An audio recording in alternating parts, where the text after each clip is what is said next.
Welcome to YOUCANIC. In this video we're going to show you how to replace the backup light bulb on a Hyundai Sonata.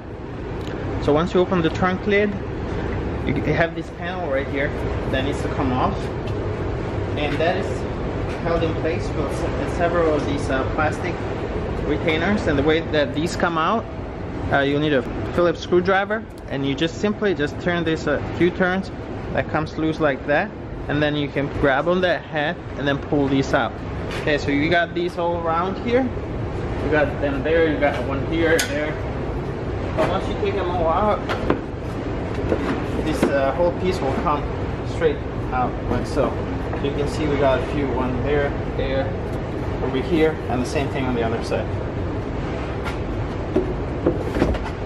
So you will need to remove that in order to get to the backup light in this vehicle. So once you do that, then down here you have the backup light. Let's get a little bit closer so you can see that.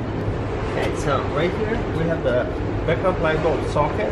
So what we'll do is we'll turn it counterclockwise, just about a quarter turn to unlock it, and then we'll pull it down to remove it. Now this wire here is a little bit tight. It is in this little channel here, so we will need to pull that wire out of the channel. That gives us room to remove the socket. And then you see the light bulb here. This light bulb, see when it comes out by pulling it. Install the new light bulb. Make sure you're wearing gloves, because if you touch this with your bare hands, then you will get oil in the light bulb, and then it will just burn a lot quicker. It's not going to last as long. We install it by just simply pressing that in. Find out what light bulb that is. Look in our step-by-step guide. And then come here, turn that up. We have 3 tabs, 1, 2, 3.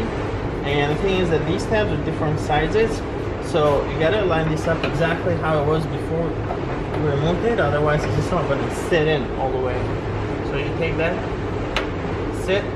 make it sit on the assembly, and then just turn it just a little bit so it clicks. Once it clicks, it means it's locked in place, and that's it. And then once you're done with that, then you'll take this panel here and put all the screws or the plastic retainers and just lock them so that it stays in place. And that's all. Thank you for watching.